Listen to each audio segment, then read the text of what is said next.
Hello everyone, আসসালামু আলাইকুম। বরাবরের মতো নতুন একটা ভিডিও নিয়ে হাজির হলাম। সেটা হচ্ছে স্যামসাং S21 এর OLED ডিসপ্লে নিয়ে একটা রিভিউ। তো সব ক্ষেত্রে কিন্তু সব ফোনের ডিসপ্লের প্রাইসগুলো খুবই কম থাকে, প্রাইস কিন্তু রিজনেবল থাকে। যেমন আপনি যদি OnePlus-এর ক্ষেত্রে আসেন 5 থেকে 6 হাজার টাকার মধ্যে কিন্তু আপনি OLED ডিসপ্লে পেয়ে যাবেন। তো এই স্যামসাং জি প্রাইসটা কিন্তু খুবই ভালো একটা ফোন। রিসেন্টলি কিন্তু এই ফোনটার মধ্যে গ্রিনল্যান্ড পড়া শুরু হয়েছে, আর এটার প্রাইসটা কিন্তু খুবই খুবই বেশি। ডিসপ্লে প্রাইস যদি আপনারা জানতে চান, মিনিমাম 20 থেকে 25 হাজার টাকার মতো পড়বে একদম অরিজিনাল যদি ডিসপ্লেটা চান। মার্কেট অরিজিনাল কিনতে গেলে 15 হাজার টাকা, আর এই ডিসপ্লেটা যদি লাগান তাহলে প্রাইস পড়বে অনলি 10 হাজার টাকা। আর আইপিএসটা কিন্তু খুবই ভালো, কিন্তু আইপিএসটা এরকম ভালো লাগে না। আইপিএস আমি খুবই সুন্দর একটা রিভিউ আনবো কিছুদিন পরেই। আইপিএসের এই ক্যামেরা পাঞ্চলটা খুবই বেশি। আর এটা ওএলইডি ডিসপ্লে হওয়ার ক্ষেত্রে কিন্তু এটা বেজটা কিন্তু খুবই ন্যারো, পাঞ্চ হোলটা কিন্তু খুবই ছোট, ক্যামেরাটা কিন্তু খুবই সুন্দর, আবার খুবই প্রিমিয়াম দেখা যায়, কিন্তু বোঝা যাবে না এটা কিন্তু ডিসপ্লে পরিবর্তন করা হয়েছে। ক্যামেরা ওভারঅল সব দিক দিয়ে ফোনটা ঠিক আছে, কোনো সমস্যা নেই ফোনটার মধ্যে। তো আপনারা যদি দেখেন ফোনটা ওভারঅল সব দিক দিয়ে বেস্ট, 60 হার্জ 120 হার্জ খুব সুন্দর মতো কাজ করতেছে, কোনো ক্ষেত্রে কোনো প্রবলেম নেই। আর আমি যে একটা গেমিং অন করি, গেমটা কিন্তু খুবই স্মুথলি চলতেছে, কোনো ধরনের কোনো ইস্যু নেই। আমি কিন্তু ফুল ফোনটা মিনিমাম গেম খেলেছি দেখেছি 2 দিন, কোনো ধরনের কোনো ইস্যু হয়নি। দেখেন আমি আপনাদের দেখাই, কোনো ধরনের কোনো কিন্তু ইস্যু পাবেন না। সবগুলো বাটন ফুললি ওয়ার্ক, ফুল ডিসপ্লেটা সুন্দর মতো ওয়ার্ক করতেছে, কোনো ধরনের কিন্তু কোনো কিছু নেই। আর কালার ক্যালিব্রেশন কিন্তু খুবই খুবই ভালো এই ডিসপ্লেটার ক্ষেত্রে। তো যারা চাচ্ছেন কম দামে ভালো একটা ডিসপ্লে নেবেন, আর সেই ডিসপ্লেটা কিন্তু ওইদিকে, তারা কিন্তু এই ডিসপ্লেগুলো নিতে পারে। কিন্তু এই ডিসপ্লেগুলোর ক্ষেত্রে কিন্তু একটা সমস্যা হচ্ছে, আপনি যখন উপরে গ্লাস পেপারটা লাগাবেন তখন কিন্তু ফিঙ্গারপ্রিন্টটা আর কাজ করবে না। আবার গ্লাস পেপার খুলে ফেললে কিন্তু ফিঙ্গারপ্রিন্টটা প্রপারলি কাজ করবে। আর স্যামসাং এর ডিসপ্লে হওয়ার ক্ষেত্রে একটা সুবিধা হচ্ছে, এই ডিসপ্লেটা কিন্তু ফুললি ফ্রেম সহকারে এসেছে। ফুললি ফ্রেম সহকারে কিন্তু এটা প্রাইস হচ্ছে 9,500 টাকা অনলি।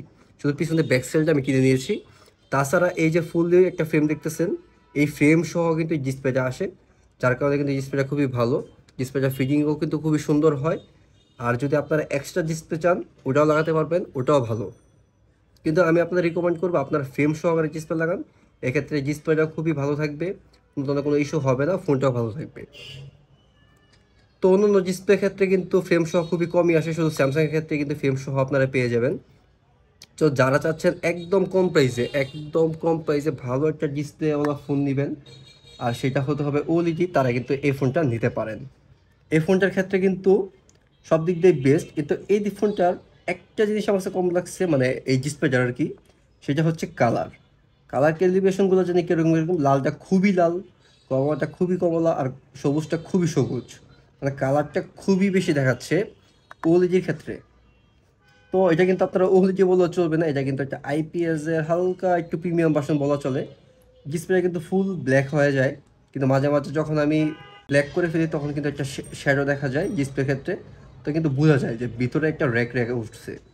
তো আমরা যেখান থেকে ডিসপ্লেটা পরিবর্তন করেন না কেন, অবশ্যই ডিসপ্লেটা ভালো করে দেখে শুনে বুঝে তারপর লাগাবেন।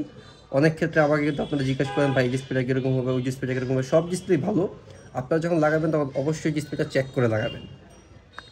আর যদি আপনাদের এই স্যামসাং S21 থাকে, তাহলে আপনারা এই ওএলইডি ডিসপ্লেটা লাগাতে পারেন, খুবই ভালো একটা ডিসপ্লে। চাইলে এটার আইপিএসও লাগাতে পারেন। এটা আইপিএসটার প্রাইস হচ্ছে মার্কেট যেমন হয় 6,000 থেকে 5,500 টাকার মধ্যে আপনারা পেয়ে যাবেন, ওটাও ফ্রেম সহকারে আসে।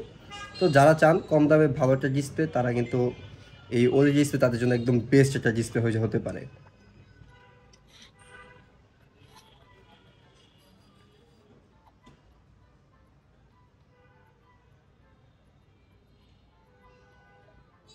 কোনো ধরনের কিন্তু কোনো ইস্যু নেই ডিসপ্লের মধ্যে, ডিসপ্লে কিন্তু ফুললি ওয়ার্ক করতেছে সুন্দর মতো ফুললি ওয়ার্ক করতেছে ডিসপ্লেটা। তো এটা কিন্তু কম প্রাইসে বেস্ট একটা ডিসপ্লে হতে পারে আপনার। তো অনেকের কিন্তু S21 পড়ে আছে বাসায়, তারা কিন্তু এই ডিসপ্লেগুলো লাগাতে পারেন। কিন্তু FE কিংবা এইচ ভার্সন বা প্রিমিয়াম ভার্সন নিচে যে ডিসপ্লেগুলো আছে ওগুলোর প্রাইস কিন্তু খুবই খুবই কম। তো যারা চান তারা কিন্তু এই ওল্ড ডিসপ্লেগুলো লাগাতে পারেন, বেস্ট হবে আপনার ডিভাইসের জন্য। তো এটাই হচ্ছে একটা স্যামসাং S21 এর ওল্ড ডিসপ্লে একটা রিভিউ। তাদের ভিডিওটা ভালো লাগে লাইক শেয়ার সাবস্ক্রাইব করে রাখবেন, ধন্যবাদ।